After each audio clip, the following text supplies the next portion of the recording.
fa mahakasika ity fampiavanam-pirenena ity kosa dia ny FFKM no mandray antanana izany ary teny amin'ny hôtely 5 étoiles teny Ivato no nanatanterahana izany fanadihadiana avy hatrany. Ny filoham-pirenena Hery Rajaonarimampianina, ny filoha teo aloha Didier Ratsiraka, Profesora Zavelbert ary ny filoham-pirenena teo aloha Marc Ravalomanana ary ny filohan'ny tetezamita teo aloha Andry Rajoelina dia samy nandray anjara tamin'ny fivoriana tampony filoham-panjakana tetsy amin'ny hôtel 5 étoiles Ivato. Fivoriana izay tafiditra midingana amin'ny fampiavana-pirenena izay tarihan'ny FFKM.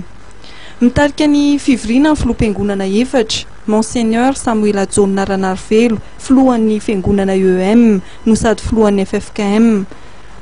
Ny mpitandrina Lalala Sendra Asina, filohan'ny FJKM, Pasteur Dr Andor Modeste Rakoto, filohan'ny FLM ary Monseigneur Odon Marie Arsène Razanak'olona, filohan'ny ECAR. Ny tanteraka ny fivoriana tampony filoham-panjakana 5 ary tsy azo natrehany mpanao gazety. Raha ny zava-nisy tazana teo ampidirana tamin'ny alalan'ny fiara no nahatongavan'ny filoham-pirenena Perinasa Hery Rajaonarimampianina.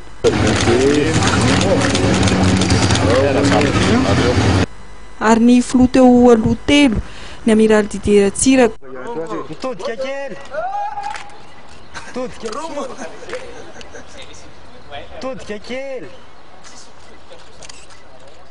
Profesora Zavelbert ary Andriamatoa Andry Rajoelina. Tamin'ny alalan'ny hélicoptère kosa no nahatongavan'ny filoha teo aloha Marc Ravalomanana teny amin'ny 5 étoiles Ivato. Raha ny fantatra dia fiaramanidina manokana no nitondra ny filoham-pirenena teo aloha Marc Ravalomanana niainga avy any Antsiranana, toerana izay nitazomana azy hatreo amin'ny fiserana mpiaramanidina Ivato. Hélicoptère avy eo no nitatitra azy mandrapatonga teo amin'ny hôtel 5 étoiles Ivato.